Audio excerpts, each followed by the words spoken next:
What's up mga ka-e-bike?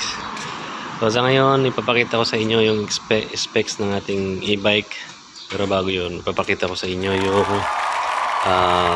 mga nilagay nating accessories na ilaw dito sa video na to. Okay.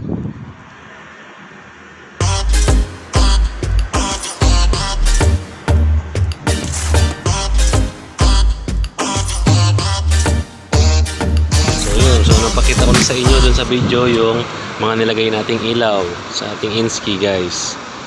So ngayon ipapakita ko sa inyo kung saan ko sila nilagay. So bago yun, ito muna nilagay natin. So nagpalit tayo ng handlebar. Ito nakalimutan ko na kung anong tatak ng handlebar natin, guys. Pero good job sa mga naglagay. Nakuha nila kung paano nila nilagay. Nagustuhan ko, parang Raider 150 style sa Pinas.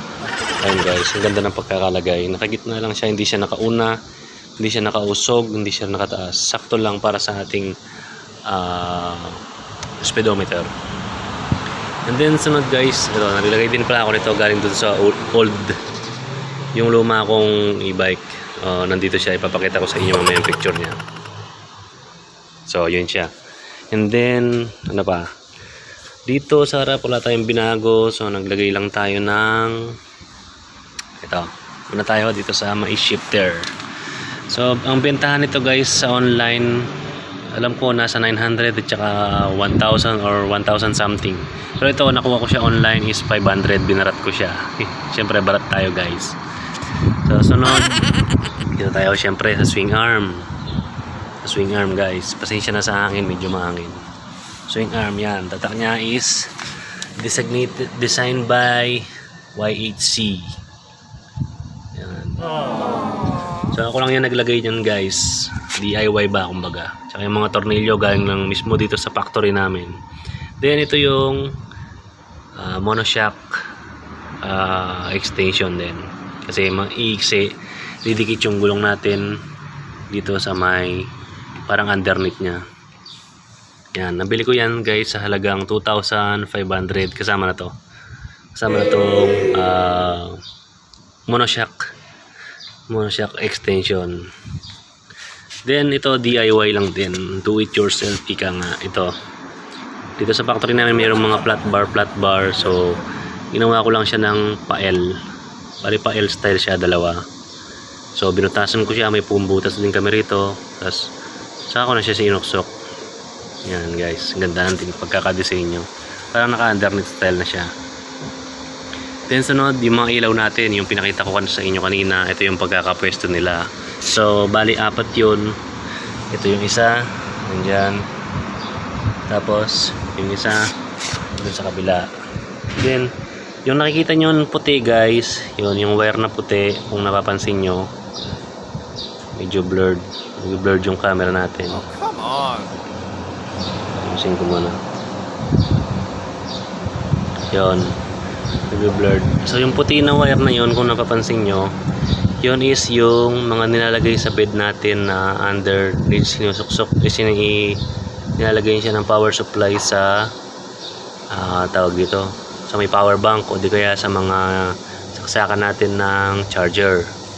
Then nilagay ko siya dito sa may ilalim. Kung napansin nyo dun sa video ko kanina, meron siyang maliwanag sa ilalim. So ito yun, guys. Ayan, sa may ilalim, guys. Dinikit ko siya sa may ilalim. Then yung isa, yung bali apat yun, may isa dito. Yan, yung naputikan na. Malingki pala ako kanina, nadaanan ko yung putik, tumalsik dito sa may taas. Then yung isa, nilagay ko dito naman sa may harap. Ayan, kita nyo, guys. Yun. So wala pa tayong pinalitan dito, pati mga gulong stock pa rin, 90 by 12. Yun din sa likod, pareho lang yan. Parehong size lang din, guys, yung gulong nya. Ayan, 90 by 90 by 12. Disc brake, caliper, ganun pa rin. Wala tayong pinalitan, parang simple lang, simpleng style lang. Ayan siya, guys, diba? Simpleng look lang siya. Puro almost stock pa rin siya, same setup lang. So tapalaw na lang yung ibang pyesa siguro pag may budget na. Yan sa upuan, wala pa rin tayong binago. Ganun pa rin. Yung stock pa rin niya. Puro stock pa rin siya. Ito, nung binili ko siya, ganito na agad to. Hindi ko alam kung stock niya to or pinalitan na nung pinagbilan ko. Hindi ko na naitanong. Yan. Tapos, yan pala guys, pag maglalagay kayo ng handlebar, papauna ko na sa inyo kasi pag nag-handlebar ka, yung speedometer mo, ito, tatama siya dito sa may part ng handlebar kasi nga medyo mataas to, hindi gaya ng stock na nakalagay lang siya rito, bilog lang siya hanggang dito, kaya iwas siya. Dito mayroon siyang malaking part ng handlebar na tatama siya, so kailangan mo ng maglagay ng extension. Ayan, naglagay ako ng extension dito. Ito DIY lang din to para madugtungan yung flat bar ng speedometer para tumaas siya at hindi siya tumama dito.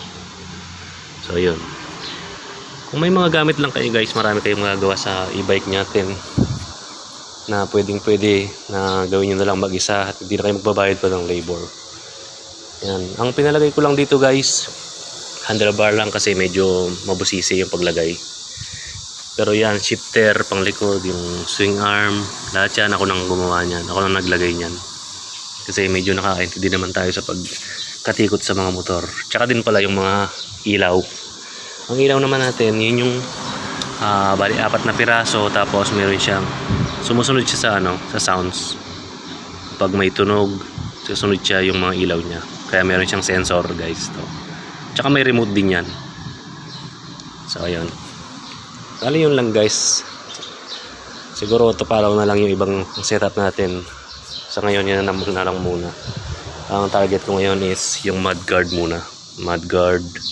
Siguro hindi na tayo maglalagay ng ng plate number holder kasi sa tansya ko pag nilagay ko yung plate number dito o yung plate number tatama na siya dito sa may gulong. Pero gusto ko yung pagkaka-style niya ng ganyan kasi para siyang naka-underneath. Dikit na dikit yung flasher niya sa may underneath niya. So yun guys, maraming salamat. Supportahan niyo sana yung video ko, although first vlog ko lang to. Supportahan niyo sana yung video ko sa mga ka-e-bike diyan sa Taiwan. Alam ko magiging kaya-aya sa tingnan niyo to pag na full setup ko na. Guys, ayan siya. Inski. So dito yung mga nasa Pinas pala, ang Inski. Tsaka yung mga, ito, Inski Warwolf to eh. Yung iba, Warwolf, ganun, may mga X-Men, Boxer, maraming type ng e-bike, meron din mga Nice Reach. Pero, ang alam ko, ang Inski yung, hindi naman sa pero parang, isa siya sa mga top class na e-bike ngayon. Bukod sa Gogoro, yung may mga big bike na rin ngayon na e-bike dito sa Taiwan eh. Yan. Alright guys, ngayon muna. Gandun muna yung video vlog natin, although first time pa lang natin. So, see you in the next video. Sorry, it's DJ.